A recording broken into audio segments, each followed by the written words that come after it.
ছেলেদের নাকি বিয়ে করলে ফ্রিডম চলে যায়, অনেকের এরকম ধারণা থাকে আর কি, যে বিয়ে করলে ফ্রিডম চলে যাবে। অনেকে তো আবার এরকম ভাবে বিয়ের পরে বউরা মারবে।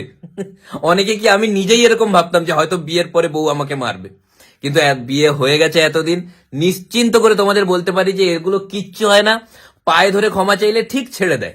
আমার বউ একবার আমাকে মারতে এসেছিল, আমি ওপেন থ্রেড দিয়ে দিয়েছি, দম থাকতে হবে, আমি ওপেন ওকে ছেড়ে দিলাম। এই, সাহস থাকলে আমার গায়ে হাত তুলে দেখা হতো তৃতীয়বার। বন্ধুরা, 3বারের বেশি মারতে দিইনি ওকে।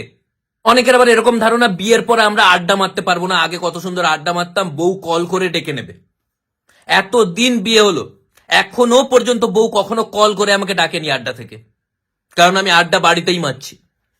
তার মানে এই নয় যে আমি বাইরে আড্ডা মারি না।